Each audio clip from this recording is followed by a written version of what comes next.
Hello, I'm Kobble, co-founder of Beraborrow, and we're the largest CDP protocol on Bearchain with over 400 million TVL, creating new types of liquidity, leverage, and yield strategies. Why build on Bearchain? Bearchain is an EVM identical L1, built with a novel proof of liquidity incentive mechanism, fostering application growth. This allows builders, like us at Beraborrow, to use chain-level incentives to help acquire users, providing endless opportunities for growth in DeFi applications and beyond. What is Beraborrow? At a core, Beraborrow allows users to free up liquidity on their assets. This means utilizing and to do this, we utilize a CDP mechanism originally pioneered by MakerDAO, with notable kind of iterations built by Liquidity, now Liquidity v2, as well as many kind of other builders being inspired by that. We've taken the Liquidity v1 model, by which you have 3 core parts, and really built on top of that, as well as optimize it for Bearchain's proof of liquidity to ensure sustainability. So high level, there's 3 core parts to the protocol. We have our DENs. This is where collateral is deposited into. This collateral could be an LP position. It could be a single-sided asset. Then we have our debt token, which is NECT, in our case, NECTAR. It's our stablecoin. NECTAR is a super simple ERC20, and that is by design, and that's purely for composability purposes. Lastly, we have our liquid stability pool, and this is probably the largest amount of changes from a traditional kind of Liquidity v1 model. Our liquid stability pool allows users to deposit NECT, our debt token, into the stability pool, and this is how we maintain protocol solvency. So instead of like a traditional money market liquidating onto an AMM or through an auction model, what we do is upon a liquidation, we burn the respective amount of debt token and replace that with an over-collateralized position. That's high level, the 3 core parts of the protocol. Beraborrow also owns the license to Liquidity v2 on Bearchain, which we'll look to expand and explore upon in the coming months. Proof of liquidity started from the fundamental understanding that chain security has become a bit of a meme in DeFi, and there's a massive value leakage from the chain's overall economy in validators pretty much getting paid to just stake and chill. But the majority of the chain's inflation going towards stakers, which is obviously extremely important, but it doesn't really allow for the growth of the ecosystem. What proof of liquidity does is it kind of takes a curve governance or kind of bribe wars model and puts that on top, which allows the chain's inflation and the kind of block rewards to be recycled back into the DeFi ecosystem or the chain's ecosystem, helping foster additional growth. So kind of what does that look like? Essentially, instead of validators earning just staking, or running a node and folks staking with a validator and earning additional incentive tokens, what Bearchain does is they have a kind of 2-token model, which is Bearer, the gas token, and then they have BGT, which is the Bearchain governance token. And this token is non-transferable, and it's also the kind of predominant incentive token within the ecosystem.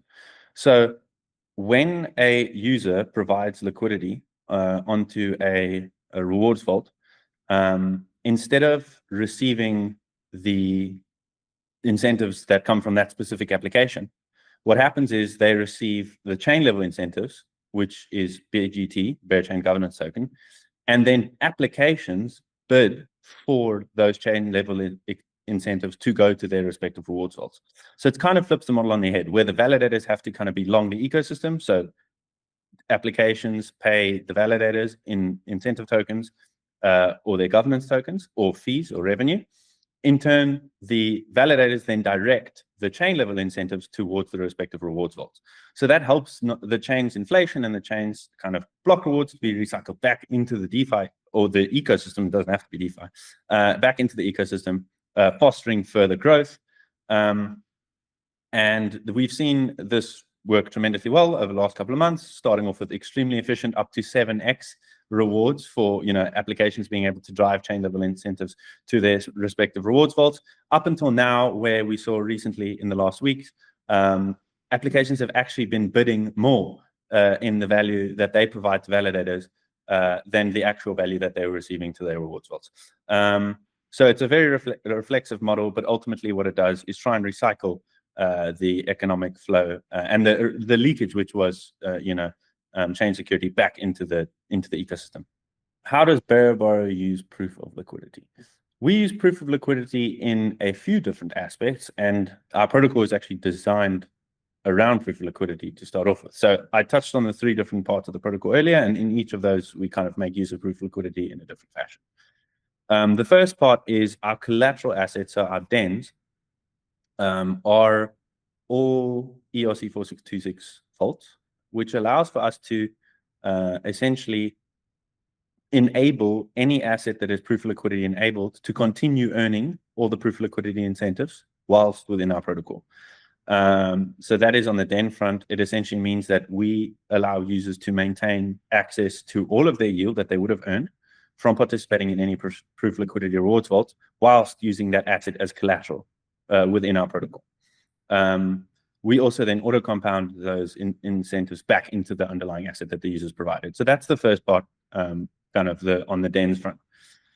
The second part is our stablecoin NECTAR. So interest rates are an important kind of mechanism to help provide stability for the stablecoin's price peg. So essentially, in a CDP model, the sole purpose of the interest rate is really to ensure that you can create enough incentives for people to buy the stablecoin as what there's users selling the stablecoin. So we use proof of liquidity as a means to optimize for the amount of incentives to optimize the cost of the incentives we need to push through to users. Meaning that when we charge $10 in interest rates, our users are able to earn, between $10 and $20 worth of incentives because of the fact that we can essentially buy chain level incentives through proof of liquidity. So our users, when utilizing our stablecoin, participate and earn proof of liquidity rewards instead of application specific rewards, and that allows for efficiency not only on the application level, in the sense that we have to charge less interest rates, but it also allows for users to earn more and borrow more as those costs are lower. So that's the stablecoin side. And then the last one, which is the liquidability pool. We also utilize proof of liquidity within our liquidability pool as our main kind of like destination to drive demand for our stablecoin, as well as creating a facility for folks to earn yield on top of our stablecoin. And that is all proof of liquidity enabled, meaning when folks deposit our stablecoin, they receive SNECT in return. And they can use that SNECT in a proof of liquidity enabled rewards vault, allowing them to earn these yields. Beraborrow plays a key role as a primitive in the Bearchain ecosystem. We offer, number one, a venue to rehypothecate assets. So what does that mean? We allow users to take an asset that previously was unusable and create and mint a fresh asset, which is NECT, which is extremely composable and can be used in an unlimited amount of ways afterwards. So essentially creating a whole new set of opportunities for users within the Bearchain DeFi ecosystem. So allowing them to take proof of liquidity enabled positions and then continue their journey within the ecosystem.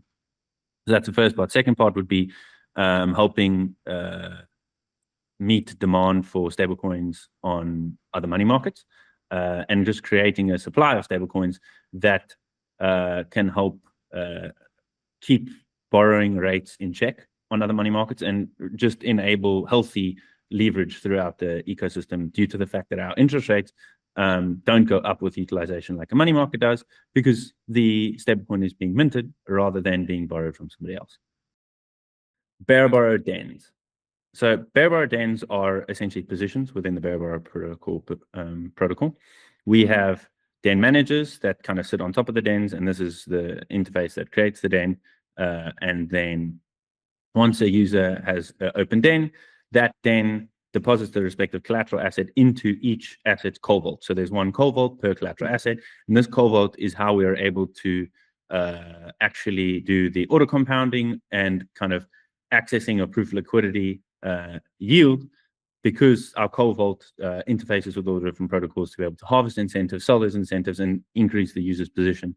So when a user deposits, it opens a DEN, their asset is deposited into the Cold Vault, and the DEN holds a Cold Vault receipt token. The DEN managers, there are DEN managers for each collateral asset, as well as Cold Vaults for each collateral asset. But then what we also do is we split the protocol into multiple protocol instances, so that we're able to isolate risk and risk parameters within the protocol to like assets. So assets with similar volatility levels, like volatile assets versus stablecoin assets, are able to go together. That allows us to kind of group risk parameters and just ultimately offer a better UX for users, as well as isolate risk for from a protocol perspective. The Beraborrow Liquid Stability Pool is the core offering that allows us to not only take on semi-illiquid assets, but also enables us to provide consistent and sustainable yield to NECT stablecoin holders. So at high level, the stability pool is a ERC 4626 contract where users can deposit their NECT and receive SNECT in return. When a liquidation occurs, the asset from the DEN manager is moved into the liquid stability pool, and the respective amount of NECT debt that DEN had is burnt. So if the DEN had $50 worth of collateral and $25 worth of debt, $25 worth of NECT would be burnt, 25 NECT would be burnt out of the liquid stability pool, and the $50 worth of collateral asset in the form of a Cold Vault receipt token would be deposited into the liquid stability pool. That allows the protocol to perform instant slippage-free liquidations whilst still enabling the underlying collateral to be earning proof of liquidity yield, which essentially allows us to separate liquidations and stablecoin solvency and the kind of unwrapping and liquidation process. So it's basically a way for us to break the liquidation, unwrapping, and the complex process of liquidation and split that risk away from stablecoin solvency, enabling NECT to remain, fully collateralized at all times. Here's just an example of a liquidation.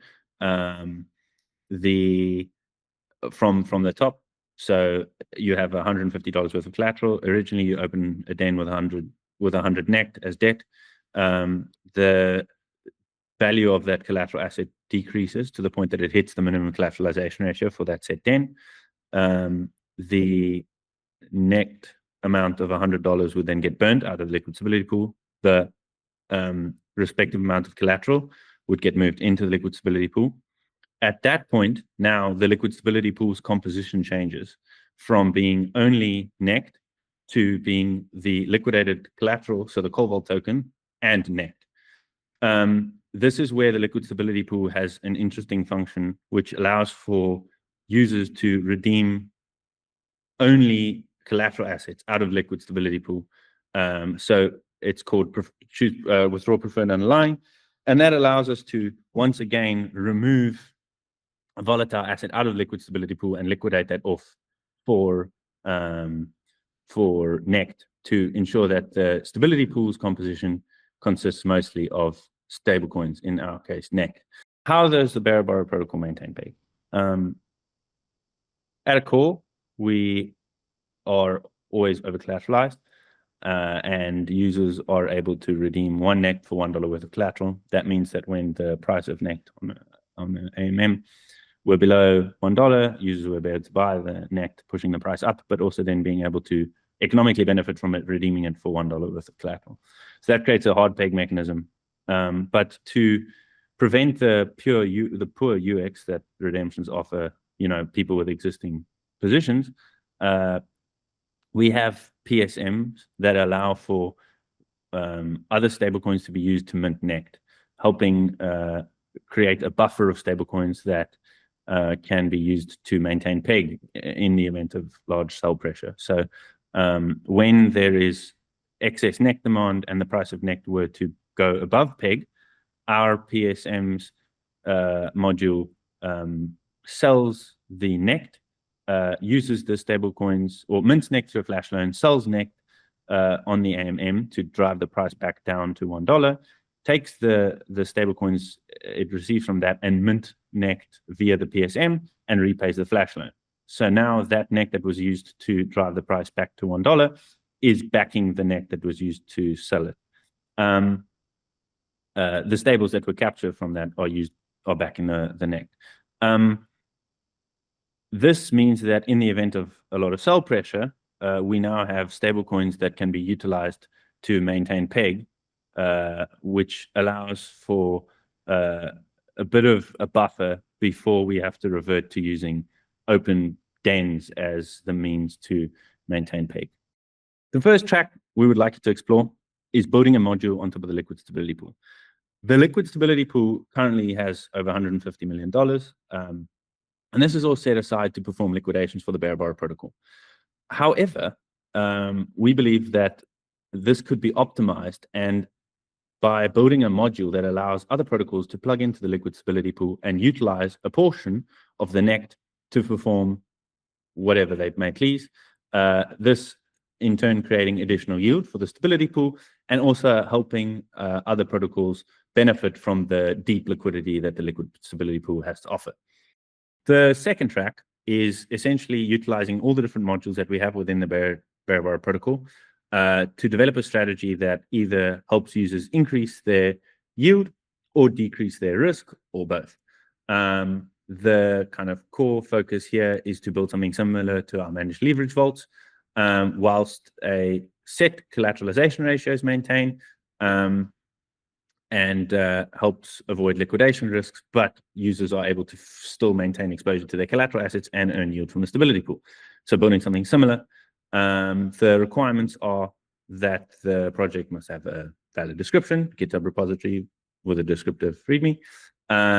It must be as ERC4626 compatible as possible. This is for composability purposes. The contracts must mint NECT, so they must deposit into a DEN, mint NECT, and then utilize the NECT in any way, shape, or form. And the NECT cannot be deployed into the liquid stability pool, as we already have built that through the managed leverage vault. It is allowed to be deployed into the liquid stability pool in a minority fashion, but it can't be the core product, or the core kind of yield generation source for the strategy. An example of this would be a delta neutral position, whereby which collateral asset is deposited, NECT is minted, and that NECT is utilized to hedge out any exposure or risk that that collateral asset may offer, while still offering positive interest rates. Another example is depositing collateral, minting NECT, and then using that NECT in another protocol to offer additional yield. The requirements for this are the project must have a GitHub repository with a descriptive README, so how your module safely utilizes the liquidity in the liquid stability pool and why it benefits the liquid stability pool. So does it earn fees, does it earn interest rates, and then also the protocol that is utilizing that liquidity. There has to be at least one practical example of a known protocol utilizing the module that you've developed that plugs into the LSP. And the code must be open source and modular enough to plug into future protocols, as well as be deployed on Bearchain. An example of this would be a lending liquidation for an application like Aave or Dolomite, so utilizing NECT in the liquidity pool and liquidating into that, or a derivatives platform utilizing the NECT in the liquid stability pool as its AMM. Yeah, that's it.